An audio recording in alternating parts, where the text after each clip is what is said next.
সুপ্রিয় শ্রোতারা, গল্পের আসর বা ইউরিলা চ্যানেলে আপনারা শুনছেন হেনরি রাইডার হ্যাগার্ডের লেখা এলিসা। আজ এর তৃতীয় পর্ব।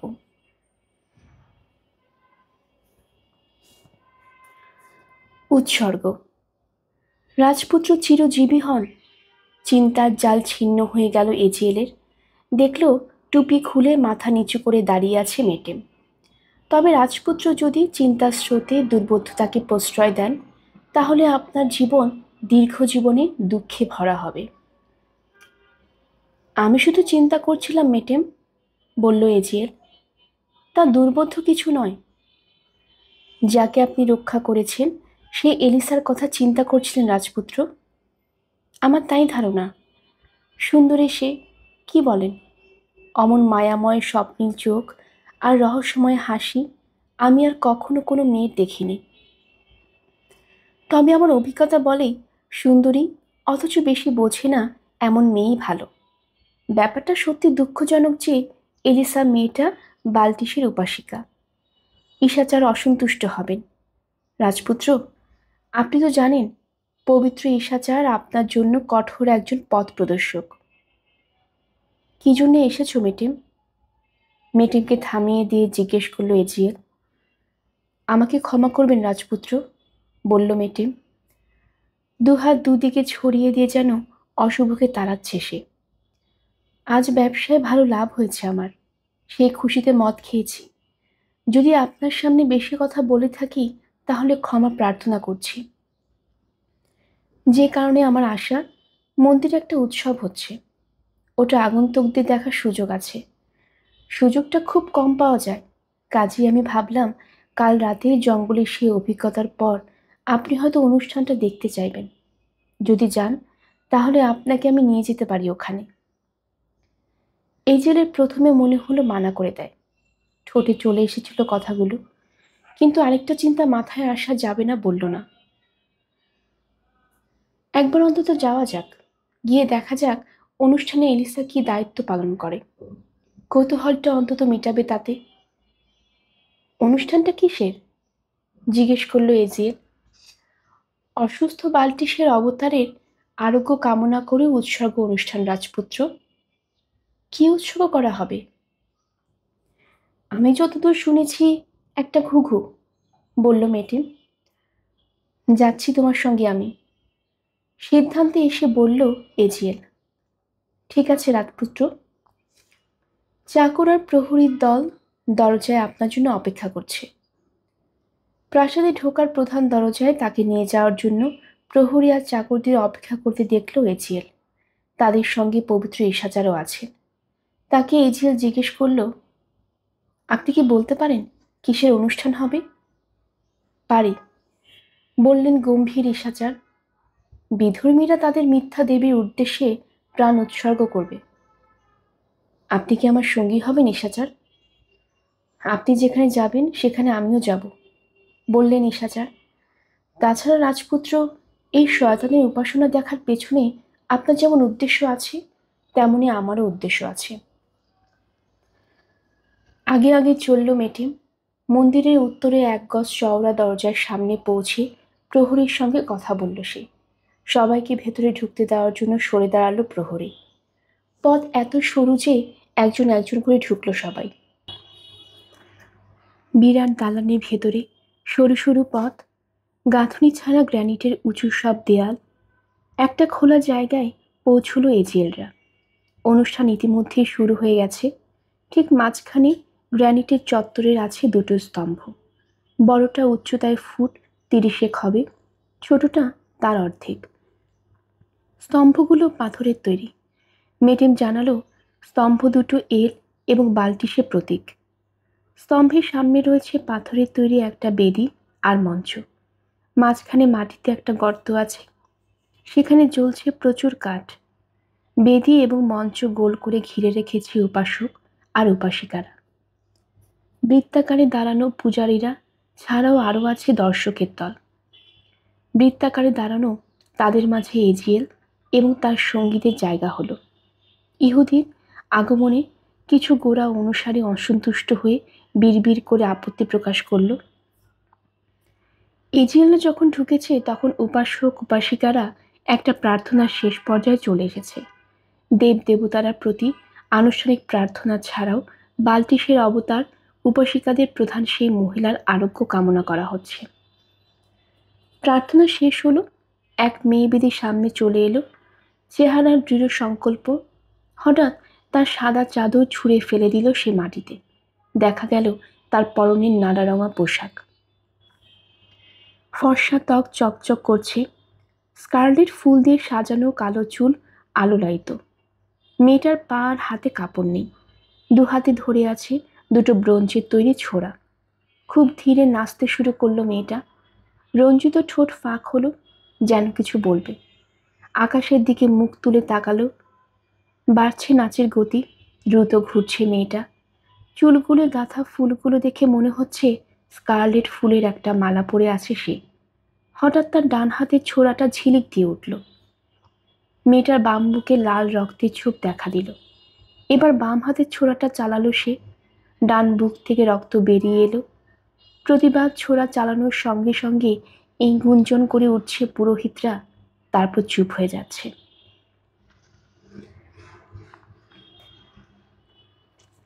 এবার উন্মাদিনী নর্তকী ঘোড়া থামিয়ে লাফ দিল, মাথার উপর ঝনাত করে দুই ছোড়ায় টোকা দিয়ে চিৎকার করল, আমার কথা শোনো বাল্টিস, আমার কথা শোনো। আবার লাফ দিল সে। এবার তার গলার আওয়াজ অন্যরকম শোনালো, আমি উপস্থিত আছি, বলো কি চাও। তৃতীয়বারের মতো লাফ দিল নর্তকী, নিজের গলায় বলল, আপনার দাসীর আরোগ্য। দ্বিতীয় গলার আওয়াজে জবাব এলো, আমি শুনছি, কিন্তু কিছু উৎসর্গ করা হচ্ছে তা দেখছি না। কি উৎসর্গ চান আপনি রানী? একটা ঘুঘু? না। তাহলে রানী? একটা মাত্র উৎসর্গ, কোনো মেয়ে মানুষের প্রথম সন্তান। কথাগুলো নর্তকী উপাসিকার মুখ দিয়ে বের হলো, কিন্তু গলার আওয়াজ শোনালো ভিন্ন। কথাগুলো শোনার সময় থমথমে নীরবতা ছিল। এখন চারপাশ থেকে চিৎকার শোনা গেল। নর্তকী মেয়েটা ক্লান্তির চরমে পৌঁছে গেছে। মাটিতে ঢলে পড়ে গেল সে। এবার সাদিত নামে পুরোহিত প্রধান বাল্টিসের অসুস্থ অবতারের স্বামী মঞ্চে উঠে জোরালো গলায় ঘোষণা করল, দেবী তার বক্তব্য দিয়েছেন, যিনি সবার মাতা, সেই মালকিন যত প্রাণ দিয়েছেন তার মধ্যে থেকে একটা প্রাণ দাবি করেছেন, বদলে তিনি তার অবতারের আরোগ্য দেবেন। এবার বলো, তোমাদের মধ্যে কে দেবীর সম্মানের খাতির একটা জীবন দেবে? কে দেবে তার অবতারের আরোগ্য লাভের জন্য একটা জীবন? কি ঘটবে সেটা আগে থেকে স্থির করা আছে। একজন মহিলা এগিয়ে গেল, তার পরনে উপাসিকার আলখেল্লা, হাতে নেশাতুর একটা ঘুমন্ত শিশু। আমি দেব বাবা, তীক্ষ্ণ স্বরে জানালো মহিলা, কিন্তু থরথর করে ঠোঁট কাঁপছে তার। দেবীকে আমার দেহে প্রথম ফল, আমার প্রথম সন্তান নিতে দিন, যাতে আমাদের মাতা বাল্টিস অসুস্থতা থেকে আরোগ্য লাভ করতে পারেন। আর আমি, তার কন্যা, আমি যেন দেবীর আশীর্বাদ লাভ করি, আর আমার মাধ্যমে যারা তার উপাসনা করে তারাও যেন আশীর্বাদ পুষ্ট হয়। বাচ্চাটাকে দু হাত বাড়িয়ে এগিয়ে দিল তার মা। সাদিত হাত বাড়ালো তাকে নিতে, কিন্তু নিতে সে পারল না। ঠিক সেই মুহূর্তে সাদা আলখেল্লা পরা দীর্ঘদেহী ঈশাচার মঞ্চে উঠে নির্দেশ দিলেন, থামো, নিষ্পাপ শিশুকে স্পর্শ করবে না। শয়তানের অনুসারী, যে অশুভের উপাসনা করো তার আনন্দের জন্য বাচ্চাটাকে খুন করবে? জিম্বোর অধিবাসী, কি পাবে তোমরা?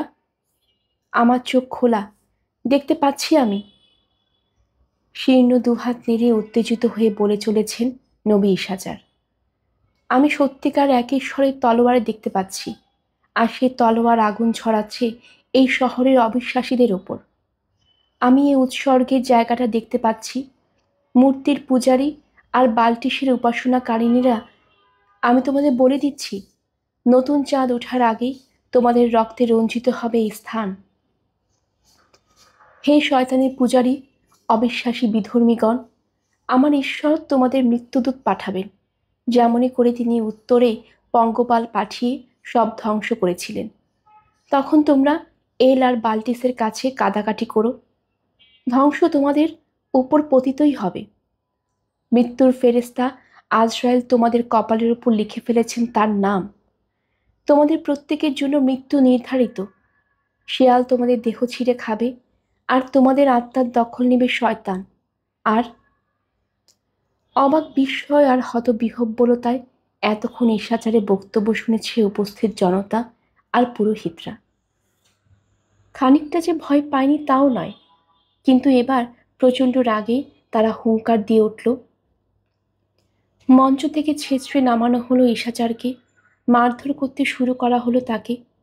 তিনি মারাই পড়তেন, কিন্তু তিনি যেহেতু প্রশাসক স্যাকনের অতিথি এবং রাজপুত্র এজিএলের গুরুজন, কাজেই একদল সৈন্য, উন্মত্ত পুরোহিত আর ক্ষিপ্ত জনতার হাত থেকে তাকে ছিনিয়ে নিরাপদ স্থানে নিয়ে গেল। গোলমাল যখন চরমে, তখন একজন ফিনিশিয়ান রুদ্ধশ্বাসে এসে উপস্থিত হলো মন্দিরে। মেটিমের পাশে এসে দাঁড়ালো সে। লোকটা মেটিমের পরিচারক। কি হয়েছে? জিজ্ঞেস করলো মেটিম। এইমাত্র জানলাম বাল্টিসের অবতার মারা গেছে, হাঁপাতে হাঁপাতে জানালো লোকটা।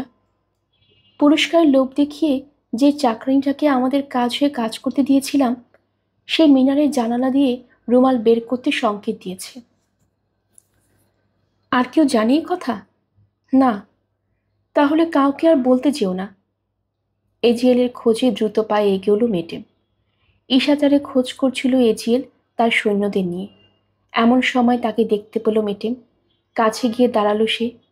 এজিএলের প্রশ্নের জবাবে জানালো, দুশ্চিন্তা করবেন না রাজপুত্র, বোকা মানুষটা নিরাপদেই আছে। সৈন্যরা তাকে সরিয়ে নিয়ে গেছে। রাজপুত্র, আমাকে ক্ষমা করবেন, পবিত্র একজন লোক সম্বন্ধে এভাবে কথা বলেছি বলে, কিন্তু সে আমাদের সবার জীবন ঝুঁকির মধ্যে ফেলে দিয়েছে। তোমাকে আমি ক্ষমা করতে পারছি না, রেগে গিয়ে বলল এজিএল।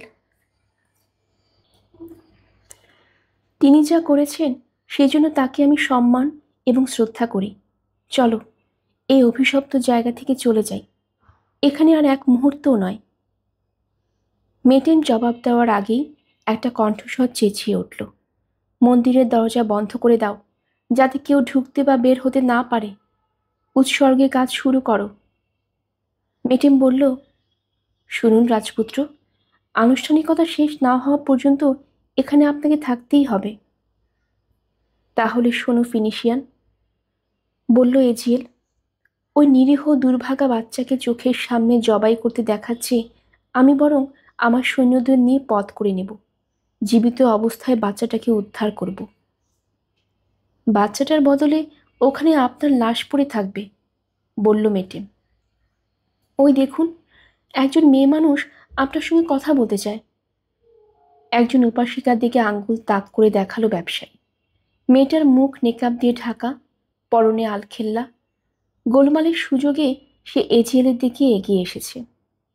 রাজপুত্র, নেকাবের পেছন থেকে বলল সে, আমি এলিসা। যদি বাঁচতে চান তাহলে দয়া করে চুপ করে দাঁড়িয়ে থাকুন, নইলে আপনাকে কুপিয়ে মারা হবে। আপনার কথা বেশ কয়েকজনের কানে গেছে, আর পুরোহিতরাও অপমানিত হয়ে অত্যন্ত রেগে আছে। দূর হয়ে যাও তুমি, বলল এজিএল। যাকে আমি মিথ্যে দেবীর জঙ্গলে উদ্ধার করেছিলাম, সে একটা শিশুর হত্যাকারিণী জানার পর তার সঙ্গে আমার কোনো সম্পর্ক থাকতে পারে না। এজিএলের তিক্ত কথায় ভ্রু কুঁচকে গেল এলিসার, কিন্তু শান্ত কণ্ঠে সে বলল, মনে রাখবেন, আমি আপনাকে বাঁচাতে চেয়েছিলাম। আর জেনে রাখুন, এই জঘন্য উৎসর্গের ব্যাপারে আমি কিছুই জানতাম না। যদি পারতাম তাহলে খুশি মনে ওই বাচ্চাকে বাঁচাতে নিজের জীবন দিয়ে দিতাম আমি। ওকে রক্ষা করো, তোমার কথা বিশ্বাস করব। ঘুরে দাঁড়ালো এজিএল। এলিসা চলে গেল। উপাসিকারা আবার পাশাপাশি দাঁড়িয়ে বৃত্ত তৈরি করছে। তাদের সঙ্গে এলিসাকে থাকতেই হবে। এলিসা কয়েক পা যাবার পরেই একটা হাত ওর কনুয়ের কাজটা ধরল। লোকটা মেটেম। দুজনের কথা খানিকটা শুনেছে সে। এলিসার কানে কানে সে বলল, স্যাকনের কন্যা, আপনি আমাকে কি দিবেন যদি আমি আপনাকে বাচ্চাটা রক্ষা করা একটা পথ দেখাই? সেই সঙ্গে রক্ষা পাবেন রাজপুত্র। আর আপনার সম্বন্ধে ভালো ধারণা পোষণ করবেন তিনি তখন। ব্যগ্র শোনালো এলিসার কণ্ঠ। আমার সমস্ত গয়না? অনেক গয়না আছে আমার। ভালো, তাহলে আমাদের মধ্যে চুক্তি হলো। এবার শোনেন, বাল্টিসের অবতার কিছুক্ষণ আগে মারা গেছে। আমি আর আমার চাকর ছাড়া এ কথা আর কেউ এখনো জানে না। মন্দিরের দরজা বন্ধ করে দেওয়ায় আর কেউ জানবেও না। আপনি হঠাৎ করে আবিষ্ট হয়ে পড়বেন। দেবীর আসর হবে আপনার উপর, তখনই খবরটা দেবেন। যার আরোগ্যের জন্য উৎসর্গ, সে মারা গেছে জানার পর বাচ্চাটাকে আর খুন করা হবে না। বুঝতে পেরেছেন? বুঝেছি, বলল এলিসা। যদিও এই অবিশ্বাসের কাজ করলে দেবী বাল্টিসের রোষ আমার উপর পড়বে, তবু সাহস করে কাজটা করব আমি। চিন্তা করো না, তুমি তোমার প্রাপ্য ঠিকই বুঝে পাবে। নিজের জায়গায় গিয়ে দাঁড়ালো এলিসা। গোলযোগের কারণে কেউ বিশেষ করে লক্ষ্য করেনি ওর যাতায়াত। চেঁচামেচি আর রাগান্বিত কণ্ঠস্বর থেমে যাবার পর উপাসক উপাসিকাদের পবিত্র বৃত্তের বাইরে আবার জড়ো হলো দর্শকরা। মঞ্চে দাঁড়ানো পুরোহিত চেঁচিয়ে বলল, ইহুদি অবিশ্বাসী চলে গেছে, এবার নির্ধারিত নিয়মে উৎসর্গ করা হোক। হ্যাঁ, করা হোক, সায় দিল দর্শকরা। ঘুমন্ত বাচ্চা হাতে বাচ্চার মা আবার এগিয়ে গেল, কিন্তু পুরোহিত বাচ্চাটাকে নেবার আগেই আরেকজন এগিয়ে গেল তার দিকে। সে এলিসা। ওর হাত দুদিকে ছড়ানো, চোখ আকাশের দিকে। থামুন পুরোহিত, বলে উঠল ও। দেবী আমাকে বার্তা পাঠাচ্ছেন। কাছে এসো তাহলে, বলো আমাদের কানে কি বলছেন দেবী।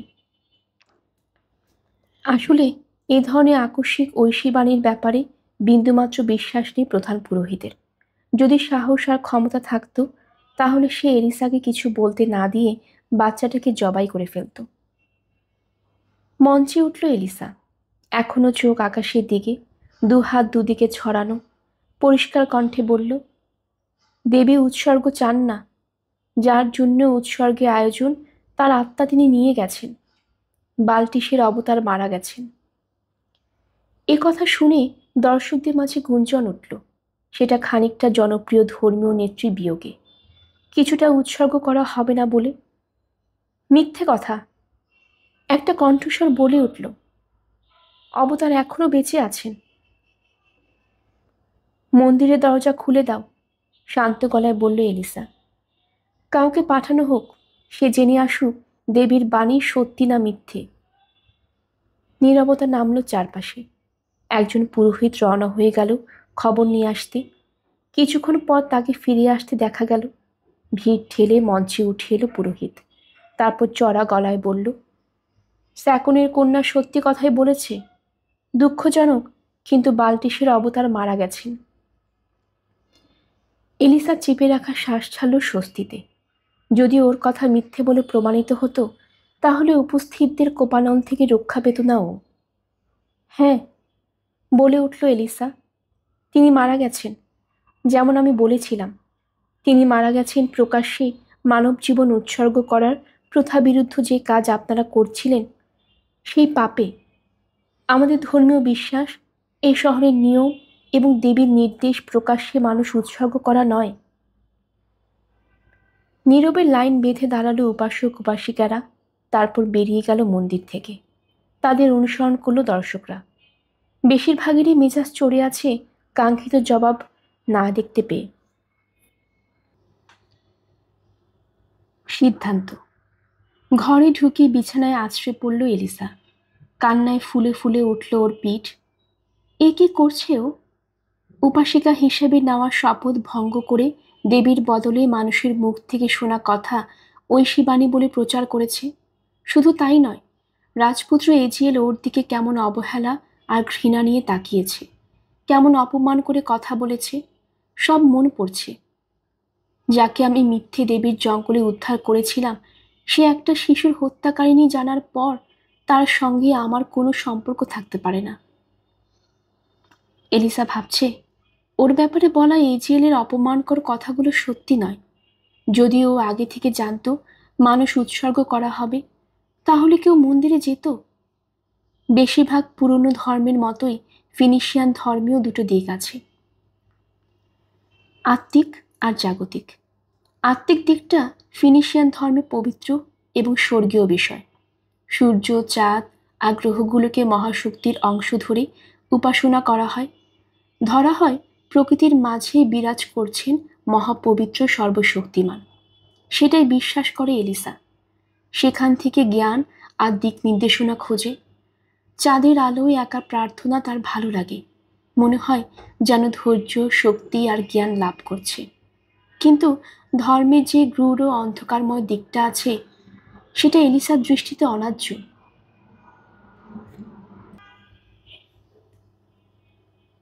কি হবে যদি ইহুদি নবী সত্যি বলে থাকেন? যদি মিথ্যে হয় ও নিজের ধর্ম, তাহলে কি সত্যিকার ঈশ্বর যাদের প্রাণ দিয়েছেন মানুষের রক্ত উৎসর্গ হিসেবে চান না? অন্তরটা সন্দেহের দোলায় দুলছে এলিসার।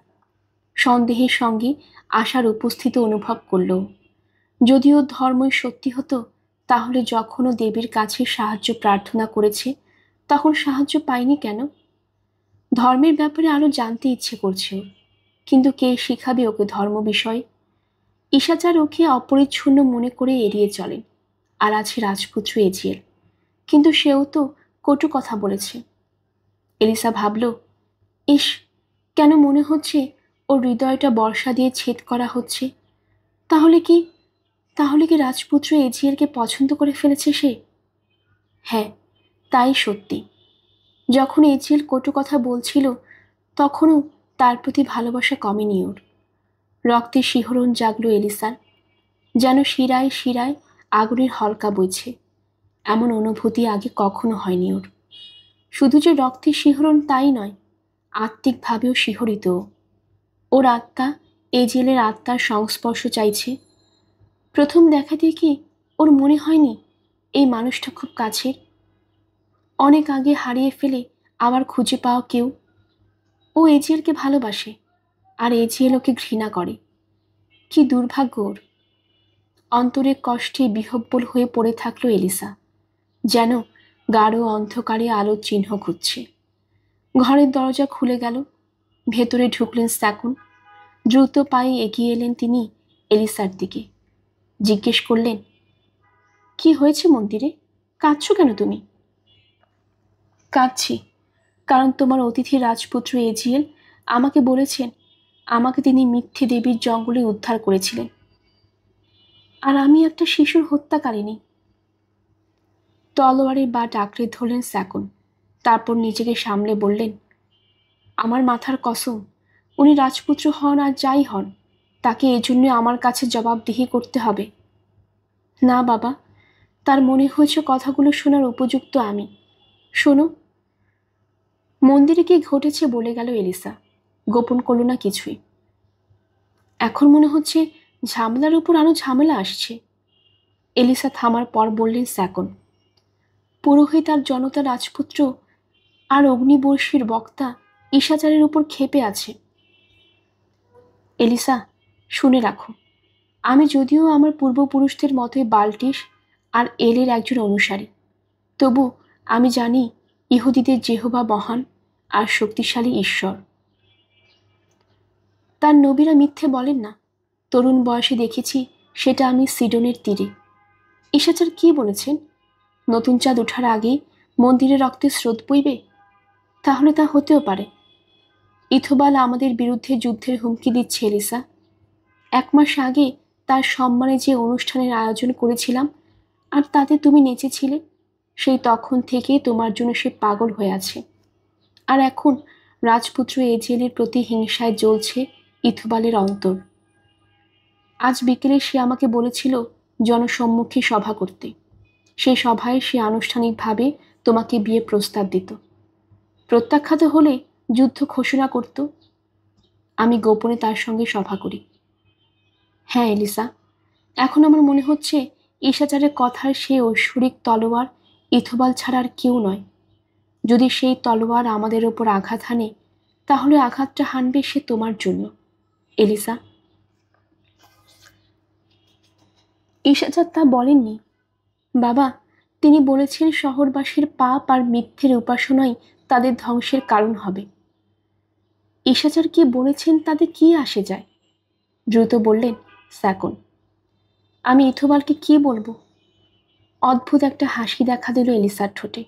ও বলল, বাবা, তাকে তুমি বলো রাজপুত্র এজিএলকে ঈর্ষা করার উপযুক্ত কারণ আছে তার। বিস্মিত হলেন স্যাকন। বললেন, কি? যে মাত্র আজই তোমাকে অসম্মান করলো তার ব্যাপারে এই কথা, তাও এত তাড়াতাড়ি? জবাব দিল না এলিসা। সরাসরি সামনে তাকিয়ে আস্তে করে মাথা ঝাঁকালো। মানুষের কি এমন মেয়েও থাকে? কড়া শোনালো স্যাকনের কণ্ঠ। প্রবাদ আছে, যারা মেয়েদের দমিয়ে রাখে মুখের কথায় বা পিকটি দিয়ে, তাদের মেয়েরা ভালোবাসে। এমন নয় যে বর্ণসংকর বর্বরের বদলে ইসরায়েল এবং মিশরের কোনো রাজপুত্রের সঙ্গে তোমার বিয়ে ঠিক হলে আমি অখুশি হব। কিন্তু সোলোমন আর ফেরাউনের সৈন্যবাহিনী এখান থেকে অনেক দূরে, আর ইথোবালের 1,00,000 বর্ষা আমাদের শহরের দরজার কাছেই আছে। এই ব্যাপারে কথা বলার কোনো দরকার নেই বাবা, পাশ ফিরে বলল এলিসা। আমি যদি তাকে বিয়ে করতেও চাইতাম, আমি বালটিসের উপাসিকা বলে রাজপুত্র আমাকে বিয়ে করতেন না। ধর্মের ব্যাপারটা না হয় কাটিয়ে নেওয়া গেল, বললেন স্যাকন। পরক্ষণে যোগ করলেন, কিন্তু তা অনেক কারণেই সম্ভব নয়। কাজে এলিসা, আমি তাহলে ইথোবালকে বলে দিই তুমি তাকে বিয়ে করতে রাজি আছো। আমি? গম্ভীর হয়ে গেল এলিসার চেহারা। আমি বিয়ে করব ওই অসভ্যটাকে? বাবা, তোমার যা ইচ্ছে তাকে বলতে পারো, কিন্তু একটা কথা জেনে রাখো, ইথোবালের স্ত্রী হওয়ার আগে কবরে ঠাঁই হবে আমার। এলিসা, অনুরোধ ঝরল স্যাকনের কণ্ঠে। একটু ভেবে দেখো মা, যদিও তোমার দেহে রাজকীয় রক্ত নেই, তবুও ইথোবালকে বিয়ে করলে তুমি রানী হবে, রাজাদের মা হবে। কিন্তু তুমি যদি রাজি না হও, তাহলে যদিও আমি তা করতে চাই না, তবু হয় আমাকে জোর করতে হবে, নয়তো এমন একটা যুদ্ধ বাঁধবে যেরকম যুদ্ধ কয়েক পুরুষ সেই শহর দেখেনি। আমাদের বিরুদ্ধে ইথোবাল আর তার লোকদের অনেক অসন্তোষ জমা হয়ে আছে। তুমি যদি নিজেকে ইথোবালের কাছে উৎসর্গ করো, তাহলে আমাদের মধ্যে হয়তো শান্তি বজায় থাকবে। যদি তা না করো, তাহলে রক্তের নদী বয়ে যাবে। হয়তো এই শহরের বাসিন্দারা সবাই মারা পড়বে, অন্তত পুরো শহর তো ধ্বংস হয়ে যাবেই, আর সেই সঙ্গে লুপ্ত হয়ে যাবে এর সমস্ত সম্পদ। যা হবার তা হবেই, শান্ত গলায় বলল এলিসা। অনেক বছর ধরেই এই যুদ্ধের সম্ভাবনার কথা আমরা জানি, আর একজন নারীর উচিত সবসময় নিজের কথা আগে ভাবা, পরে অন্য মানুষের কথা। শুনে রাখো বাবা, স্বেচ্ছায় আমি কখনোই ইথোবালকে স্বামী হিসেবে বরণ করে নেব না। মানুষের কথা না হয় পরে ভাবলে, বললেন স্যাকন। কিন্তু আমার কথা, যাদের আমরা ভালোবাসি তাদের কথা, তাহলে আমাকে কি মেনে নিতে হবে তোমার খামখেয়ালিপনার কারণে আমরা সবাই মারা পড়ব এলিসা? আমি তা বলিনি বাবা, আমি বলেছি স্বেচ্ছায় ইথোবালকে আমি স্বামী হিসেবে মেনে নেব না। তুমি যদি আমাকে তার হাতে তুলে দিতে চাও, তাহলে সে অধিকার তোমার আছে, কিন্তু সেক্ষেত্রে জেনে রাখো, তুমি আমাকে মরণের হাতে তুলে দেবে, হয়তো সেটাই ভালো হবে। মেয়েকে ভালো করেই চেনেন স্যাকন। এলিসা অন্তর থেকে কথা বলছে বুঝতে মেয়ের মুখের দিকে তাকাতে হলো না তাকে। এলিসাকে অত্যন্ত ভালোবাসেন তিনি, দুনিয়ার আর সব কিছুর চেয়ে বেশি। এলিসা তার একমাত্র সন্তান। জানি না আমার কি করা উচিত। বিচলিত হয়ে দুহাতে মুখ ঢাকলেন স্যাকন। বাবার কাঁধে আলতো করে হাত রাখল এলিসা। বাবা, ইথোবালকে এখনই কিছু জানানোর দরকার কি? 1 মাস সময় নাও। যদি সেই সময় দিতে না চায়, তাহলে বলো 1 সপ্তাহের কথা। এর মধ্যে হয়তো অনেক কিছুই ঘটবে। বিচক্ষণের মতোই বলেছ কথাটা। ডুবন্ত মানুষের খড়কুটে আঁকড়ে ধরার মতো অবস্থা এখন স্যাকনের। এলিসা, তোমার সখীদের নিয়ে বড় হল ঘরে এসো বিকেল 3টের সময়। তখন ইথোবালের মুখোমুখি হওয়া যাবে। দেখা যাক কিভাবে আমরা তার মোকাবেলা করতে পারি। এখন আমি যাচ্ছি এলের উপাসকদের কাছে। দেখি তারা কাকে বাল্টিসের নতুন অবতার হিসেবে মনোনয়ন দেয়। সন্দেহ নেই মেসাকেই দেবে। সেই তো আগের জন্য একমাত্র মেয়ে। তবে ওকে বিরোধিতা করবে অনেকে। হায়, এই শহরে যদি কোনো উপাসক আর নারী না থাকতো তাহলে শহরটা শাসন করা অনেক সহজ হতো। অধৈর্যভাবে হাত তেড়ে বিদায় নিলেন স্যাকুন। বিকেল 3টে। বড় হল ঘরে অনেক মানুষের উপস্থিতি। প্রশাসক স্যাকুন বসে আছেন, তার সঙ্গে শহরের গণ্যমান্য ব্যক্তিবর্গ। প্রহরী সহ উপস্থিত আছে রাজপুত্র এজিয়েল এবং নবী ইশাচার। চোখ জলজল করে জ্বলছে তার বরাবরের মতো। যদিও মন্দিরে গোলযোগের পর এখনও নিজেকে পুরোপুরি সামলে নিতে পারেননি তিনি। এলে পুরোহিতরাও হাজির। অনেক মহিলা এসেছে, সবাই গুরুত্বপূর্ণ এবং ধনী লোকদের স্ত্রী এবং কন্যা।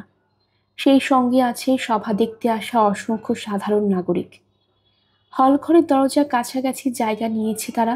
গুজব ছড়িয়ে পড়েছে প্রশাসক স্যাকুনের দেওয়া রাজা ইথোবালের বিদায় অভ্যর্থনায় গোলযোগ হতে পারে। সবাই উপস্থিত হওয়ার পর একজন ঘোষক ঘোষণা করল, উপজাতিদের রাজা ইথোবাল জিম্বো শহরের প্রশাসক স্যাকুনের কাছ থেকে বিদায় নেবেন। আগামীকাল নিজের দেশে ফিরে যাচ্ছেন তিনি। তাকে আসতে বলো, বললেন স্যাকুন। ক্লান্ত আর বিচলিত লাগছে তাকে দেখতে। ঘোষক চলে যেতে একপাশে ঝুঁকে এলিসার কানে কানে কিছু বললেন তিনি। এলিসাকে আড়ষ্ট দেখাচ্ছে। মুখে ভাবের কোনো চিহ্ন নেই, যেন মিশরের স্ফিংস। কিন্তু চমৎকার পোশাক আর গহনা গাটিতে অপূর্ব লাগছে তাকে দেখতে। গয়নাগুলো দেখে সন্তুষ্ট চিত্তে মেটেম ভাবল, ওগুলো আসলে এখন আমার। বুনো বাজনা বেজে উঠল। সেই সঙ্গে হল ঘরে প্রবেশ করল ইথোবাল। সোনার চেন লাগানো টাইরিয়ান আলখেল্লা তার পরনে। রাজকীয়তার চিহ্ন হিসাবে কপালের মুকুটে জলজল করছে একটা রক্তলাল পাথর। সামনে সামনে হাঁটছে তারা আনুষ্ঠানিক তলোয়ার বাহক। অপূর্ব একটা তলোয়ার ওটা। হাতির দাঁতের তৈরি হাতল মণিমুক্ত খচিত। কারুকার্যময় তলোয়ার সোনা দিয়ে অলঙ্কৃত। ইথোবালের পেছনে দর্শনীয় জঙ্গলি পোশাকে আসছে তার পরামর্শদাতা আর চাকর বাকররা। অসভ্য মানুষ তারা। এদিক ওদিক তাকিয়ে হল ঘরের চাকচিক্য দেখছে চোখ বড় বড় করে। রাজা ইথোবাল এগিয়ে আসায় প্রশাসকের চেয়ার থেকে উঠে দাঁড়ালেন স্যাকুন। আগে বেরিয়ে ইথোবালের হাত ধরে পাশে রাখা একই রকম আরেকটা আরামদায়ক চেয়ারে তাকে বসালেন। বসল ইথোবাল। হল ঘরের চারপাশে তাকালো। এজিএলকে দেখে তার ভ্রু কুঁচকে গেল। জিজ্ঞেস করল, এটা কি আপনাদের নিয়ম যে একজন রাজপুত্র চেয়ার একজন মুকুটধারী রাজার চেয়ে উঁচু হবে স্যাকুন? আঙ্গুল তুলে এজিএলের চেয়ারটা দেখালো সে।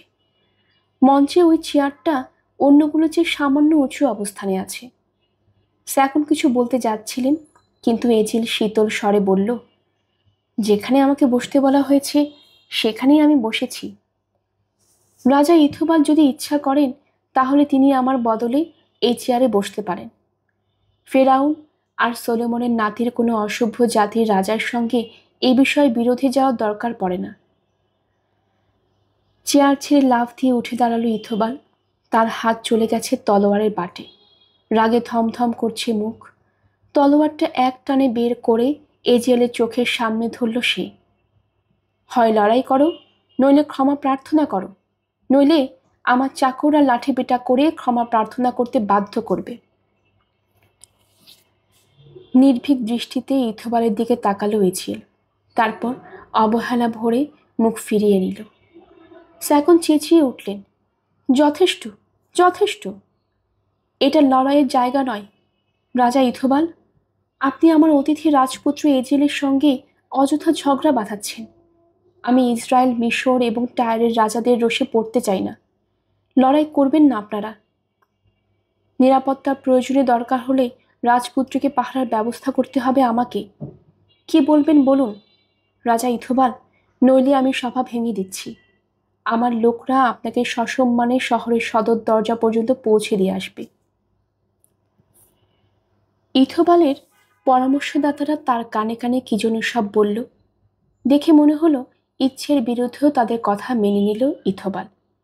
তলোয়ার খাপে পুড়ে ঘুরে দাঁড়িয়ে সে বলল, ঠিক আছে, তবে তাই হোক। যে কারণে আমার আশা সেটাই বলছি। বহু বছর ধরে আমার অধীনস্থ উপজাতিগুলো আপনাদের ফিনিশিয়ানদের হাতে নির্যাতিত হচ্ছে। ব্যবসা করতে শত বছর আগে আপনাদের আগমন হয়েছিল। আপনারা যদি শুধু ব্যবসায় করতেন তাহলে আমাদের কিছু বলার থাকতো না, কিন্তু নিজেরা আপনারা স্বাধীন একটা রাজ্য গড়ে তুলেছেন। এমন আচরণ করেছেন যেন আপনারা আমার সমান, আমার অধীন নন। কাজেই আমার দেশের নামে বলছি, এখন থেকে সোনার খনিতে কাজ করতে দেওয়ার জন্য যে অংশ আমি পাই তা দ্বিগুণ করতে হবে। এছাড়াও এই শহরের প্রতিরক্ষা ব্যবস্থা সাধারণ পর্যায়ে নামিয়ে আনতে হবে। আপনাদের কাজে এদেশীয় কাউকে দাস হিসেবে ব্যবহার করতে পারবেন না। যা বলার তা আমার বলা শেষ হয়েছে। কথাগুলো শুনেই হলঘরে উপস্থিত নাগরিকদের মাঝে গুঞ্জন সৃষ্টি হলো। সবাই অপেক্ষা করছে স্যাকুন কি জবাব দেন তা শুনবার জন্য। যদি আপনার এই দাবিগুলো না মানি রাজা, জিজ্ঞেস করলেন স্যাকুন, তাহলে কি করবেন আপনি? আমাদের বিরুদ্ধে যুদ্ধ ঘোষণা করবেন? আগে বলুন স্যাকুন, আমার দাবি আপনি প্রত্যাখ্যান করছেন কিনা? রাজা হিরামের পক্ষ থেকে আপনার প্রত্যেকটা দাবি আমি প্রত্যাখ্যান করলাম, মাথা উঁচু করে বললেন স্যাকুন। তাহলে আমি 1,00,000 লোক নিয়ে এই শহর এবং এর সমস্ত লোককে পৃথিবীর বুক থেকে নিশ্চিহ্ন করে দেব, হুমকি দিল ইথোবাল। তবে সে ভয়াবহ যুদ্ধ এড়াবার একটা উপায় আছে। এই শহরের নাগরিকরা আমার বন্ধু সেটা প্রমাণ করার একটা সুযোগ দেব আমি। স্যাকুন, আমি আপনার মেয়ে এলিসাকে আমার রানী হিসেবে চাই। মতামত দেবার আগে ভেবে চিনতে দেবেন।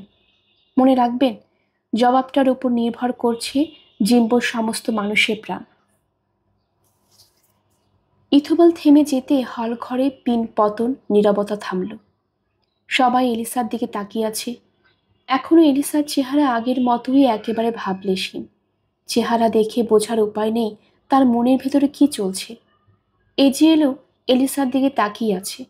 শত শত চোখের দৃষ্টির মাঝেও এজিয়েলের দৃষ্টি নিজের ওপর অনুভব করল এলিসা। এত জোরালো আকর্ষণে সে দৃষ্টি ওকে টানছে যে বাধ্য হয়েই ঘুরে এজিয়েলের চোখে চোখ রাখল এলিসা। তারপর ওর মনে পড়ল মন্দিরে কি ঘটেছে। এলিসার মুখটা লালচে হয়ে গেল। চোখ নামিয়ে নিল সে। এলিসার পরিবর্তন নজর এড়ায়নি ইথোবালের। রাজা ইথোবাল, বললেন স্যাকুন, আমি সম্মানিত বোধ করছি আপনি আমার মেয়েকে রানী করতে চেয়েছেন বলে, কিন্তু ও আমার একমাত্র সন্তান। ওকে আমি ভালোবাসি। ওকে কথা দিয়েছি ওর ইচ্ছের বিরুদ্ধে বিয়ে দেব না, সে প্রস্তাবকারী যেই হোক। কাজী রাজা, জবাবটা এলিসার নিজের মুখ থেকে জেনে নিন আপনি। ও যা বলবে আমার বক্তব্য তাই হবে। নারী, বলল ইথোবাল, তুমি তোমার বাবার কথা তো শুনেছ। বলো, তুমি আমার রানী হয়ে ক্ষমতা আর সিংহাসনের অংশীদার হবে কিনা? মঞ্চের সামনে চলে এসে সামান্য মাথা ঝুঁকিয়ে ইথোবালকে সম্মান দেখালো এলিসা। তারপর বলল, রাজা, প্রস্তাবের জন্য ধন্যবাদ আপনাকে, কিন্তু আমি বলবো আমার চেয়ে সুন্দরী আর ভালো বংশের কোনো কুমারী মেয়েকে আপনি স্ত্রী হিসেবে বেছে নিন। আমি আপনার রানী হবার উপযুক্ত নই। এ ব্যাপারে আমার আর কিছু বলার নেই। আরেকবার মাথা ঝাঁকালো এলিসা। উপস্থিত অনেকেই বিশ্বাস করতে পারল না এলিসার রানী হতে অস্বীকার করতে পারে। শুধু ইথোবাল একাই যেন বিস্মিত হয়নি। আবেগ চেপে সে বলল, নারী, আমার অনেক কিছু দেওয়ার ছিল, তারপরও তুমি এমনভাবে আমাকে প্রত্যাখ্যান করলে যেন আমার নাম ডাক ক্ষমতা কিছুই নেই। এর একটাই কারণ হতে পারে, সেটা হচ্ছে তুমি আর কাউকে তোমার হৃদয় দিয়ে দিয়েছ।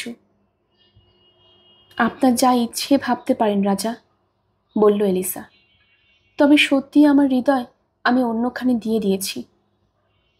অথচ আজ থেকে 4 দিন আগেও তুমি আমাকে বলেছিলে তুমি কোনো পুরুষকে ভালোবাসো না। তাহলে এ কদিনে তুমি ভালোবাসতে শিখেছ, ভালোবেসেছ ওখানে বসা ইহুদিটাকে। রাজপুত্র এজিয়েলের দিকে আঙ্গুল তাক করল ইথোবাল। আবার মুখে রক্ত জমল এলিসার, কিন্তু কোনো দ্বিধার ছাপ দেখা গেল না ওর মধ্যে। রাজা আমাকে ক্ষমা করুন, বলল এলিসা। আর আমার নামের সঙ্গে রাজপুত্র এজিলের নাম উচ্চারিত হয়েছে বলে আমি তার কাছেও ক্ষমা প্রার্থী। আমাকে ক্ষমা করবেন রাজপুত্র এজিয়েল। রাজা ইথোবাল, আমি বলেছি আমার হৃদয়ে অন্যখানে দিয়ে দিয়েছি, কিন্তু আমি বলিনি কোনো পুরুষকে দিয়েছি। যিনি অবিনশ্বর, তাকে কি সামান্য এক কুমারী উপাসিকা নিজের হৃদয় দিতে পারে না? ক্ষণিকের জন্য নীরব হয়ে গেল ইথোবাল। এলিসার বুদ্ধিমত্তায় গুঞ্জন উঠল উপস্থিতদের মাঝে। সেই গুঞ্জন থেমে যাবার আগেই হল ঘরের আরেক প্রান্ত থেকে একটা কণ্ঠস্বর বলে উঠল, সম্মানিতা এলিসা বোধহয় জানেন না, মিশর আর জেরুজালেমের রাজপুত্র এজিয়েলকে ডাকা হয় অবিনশ্বর চিরঞ্জীব নামে। এবার থমকে গেল এলিসা, সামলে নিয়ে বলল, না, আমি তা জানি না। জানব কিভাবে? আমি বলেছি যিনি স্বর্গীয় তার সম্বন্ধে। তাকে। সেই একই কণ্ঠস্বর এবার হলঘরের অন্য প্রান্তে ভিড়ের ভেতর থেকে বলল, তাহলে জেনে রাখুন, অবিনশ্বর হিসেবে পরিচিত পৃথিবীতে বাস করে এমন একজনকে আপনি পূজা করবেন, অন্তর দেবেন, কারণ ওটাই আপনার নিয়তি। এজেল বলে উঠল, মাঝখান থেকে কথা বলার জন্য আমাকে ক্ষমা করবেন, তবে আমাকে বলতেই হচ্ছে, যদিও মিশরে আমাকে অবিনশ্বর নামেও ডাকা হয়, তাহলেও এই ভদ্রমহিলা তা জানার থাকার কথা নয়। কাজেই গোটা ব্যাপারটা কাকতালীয়। আপনি বক্তা যদি মানুষ মানুষ হয়ে থাকেন, তাহলে একজন ভদ্রমহিলাকে অপমান করা থেকে বিরত থাকুন। আমি এখানে প্রায় নবাগত। স্যাকনের কন্যা এলিসাকে কোনো প্রস্তাব দেওয়ার সাহস আমার হয়ে ওঠেনি। কণ্ঠস্বর আবার বলল, কিন্তু আপনি যদি বিয়ে প্রস্তাব দেন, তাহলে এলিসা রাজি হয়ে যাবেন। লোকটা কি তা বোঝা যাচ্ছে না। গলার আওয়াজ শুনে মনে হচ্ছে সে পুরো হল ঘরের বিভিন্ন জায়গায় অবস্থান নিয়ে বক্তব্য রাখছে। আসলে, বলল এজিয়েল, যেন লোকটার কথা তার কানেই যায়নি। শেষ যখন স্যাকনের কন্যার সঙ্গে আমার কথা হয়, তখন আমাদের মাঝে ধর্ম নিয়ে রাগারাগি হয়েছিল। তাতে কি? কণ্ঠস্বর বলল, ভালোবাসা সবচেয়ে বড় ধর্ম। ফিনিশিয়ানরা কি ভালোবাসার পূজা করে না? খুঁজে বের করো বদমাস লোকটাকে, প্রহরীদের উদ্দেশ্যে চেঁচালেন স্যাকুন। খোঁজা হলো তাকে, কিন্তু পাওয়া গেল না। পরে এজিয়েলে মনে পড়ল, উপকূল থেকে জিম্বোতে আসার পথে মেটিম সবাইকে অবাক করে দিয়েছিল কণ্ঠস্বর নিয়ন্ত্রণ করে। কুটিরের ভেতর মনে হচ্ছিল বিভিন্ন দিক থেকে ভেসে আসছে তার গলার আওয়াজ। ইথোবাল বলল, যথেষ্ট সহ্য করেছি আমি। এখানে আমি ফালতু কথাবার্তা শুনতে আসিনি। এলিসা স্রষ্টার কথাই বলুক বা কোনো পুরুষের কথা বলুক, দুটোই আমার কাছে সমান। কার কথা বলেছে তাতে আমার কিছু যায় আসে না, কিন্তু যা বলেছে সেটা আমার কাছে গুরুত্ববহ। এখন শুনুক এই ব্যবসায়ীদের শহরের সবাই, এটাই যদি আমার প্রতি তোমাদের জবাব হয়, তাহলে যে সেতু আমি গড়েছিলাম সেটা ভেঙে দেব। সেক্ষেত্রে যুদ্ধ নিশ্চিত। এক পক্ষ সম্পূর্ণ নিশ্চিহ্ন হয়ে যাওয়ার আগে পর্যন্ত যুদ্ধ চলবে। আর এলিসা যদি আমাকে ভালোবাসুক বা না বাসুক, আমার স্ত্রী হয়, তাহলে সেই সেতু টিকে থাকবে। কারণ একবার আমার সঙ্গে বিয়ে হলে এলিসাকে আমি ভালোবাসা কাকে বলে শেখাবো। যদি তা নাও পারি, তবু আমাকে সে ভালোবাসুক বা না বাসুক, তাকে আমি চাই। ভেবে দেখো এলিসা, তোমার কথার উপর কত কিছু নির্ভর করছে, তারপর জবাব দাও। রাগ ছিল এলিসার কণ্ঠে। রাজা ইথোবাল কি মনে করেন আমার মতো কোনো নারীকে ভয় দেখিয়ে রাজি করানো যায়? যা বলার আমি বলে দিয়েছি রাজা ইথোবাল। জানি না সেটা আমি, বলল ইথোবাল, কিন্তু এটা জানি জোর করে তোমাকে দখল করা সম্ভব, আর তাতে করে তোমার গর্ব ধূলিসাৎ হয়ে যাবে। কারণ তুমি তখন আমার হবে ঠিকই, কিন্তু আমার রানী হতে পারবে না। শহরের একজন মন্ত্রণাদাতা উঠে দাঁড়িয়ে বললেন, এখন যা দেখা যাচ্ছে তাতে ব্যাপার তো খুব গুরুতর। ইথোবাল এলিসাকে মুগ্ধ করে জয় করে নিতে পারুন বা না পারুন, আমরা কি তাহলে ধরে নেব এলিসা ইথোবালকে অপছন্দ করে বলে জিম্বো শহর বিরামহীন একটা চরম যুদ্ধে জড়িয়ে পড়বে? এরকম কিছু হবার চেয়ে 1000 কুমারী বিয়ে দেওয়া ভালো। স্যাকুন, আমাদের প্রাচীন আইন অনুযায়ী আপনি আপনার মেয়েকে যার কাছে যখন খুশি বিয়ে দিতে পারেন। সে কারণেই আমরা দাবি করছি, সবার মঙ্গলের জন্য সে অধিকার আপনি প্রয়োগ করুন। এলিসাকে রাজা ইথোবালের হাতে তুলে দিন। বক্তৃতাটা শেষ হতেই জোরালো সমর্থনে ঢেউ উঠল হলঘরে। একজন মেয়ের সুখের জন্য এত বড় বিপদ ঘনিয়ে আসবে তা ফিনিশিয়ানদের কেউ চায় না। স্যাকুন বললেন, একদিকে আমি এলিসাকে কথা দিয়েছি তার ইচ্ছার বিরুদ্ধে বিয়ে দেব না, অন্যদিকে এই শহরের প্রতি আমার রয়েছে গুরু দায়িত্ব। অত্যন্ত জটিল সমস্যায় পড়ে গেছি আমি। রাজা ইথোবাল, আমাকে ভাবতে সময় দিন। জবাব দেওয়ার জন্য 8 দিন সময় চাইছি আমি। যদি তা না দেন তাহলে আপনার প্রস্তাব আমি প্রত্যাখ্যান করছি। ভাব দেখে মনে হলো ইথোবাল স্যাকুনের প্রস্তাব মেনে নেবে না, কিন্তু আবার তার উপদেষ্টারা তার কনুই ধরে পরামর্শ দিল, যদি ইথোবাল রাজি না হয় তাহলে তাদের কেউ এই শহর থেকে জীবিত বের হতে পারবে না। স্যাকুনের ইশারায় প্রহরীরা ইতিমধ্যেই হলঘর থেকে তাড়াহুড়ো করে বেরিয়ে যেতে শুরু করেছে।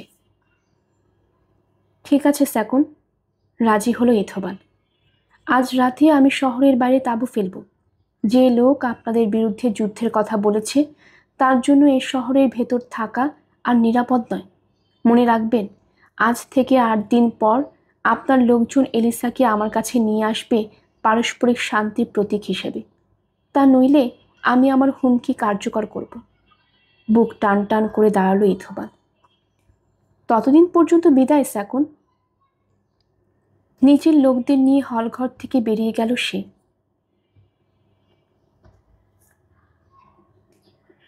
গল্পের সবাই অগ্নিলা চ্যানেলে আপনারা শুনছিলেন হেনরি রাইডার হেগার্ডের লেখা এলিসা। আসছিল এর 3য় পর্ব। আপনারা যারা নতুন আমাদের চ্যানেলটি শুনছেন, কাইন্ডলি চ্যানেলটি সাবস্ক্রাইব করে নেবেন। নতুন আরও অনেক গল্প পাঠ করা হয়েছে, আশা করছি আপনাদের সবার কাছে ভালো লাগবে। পরবর্তী পর্ব শোনার জন্য আপনাদের সবাইকে আমন্ত্রণ জানানো হলো। সবাই ভালো থাকবেন, ধন্যবাদ।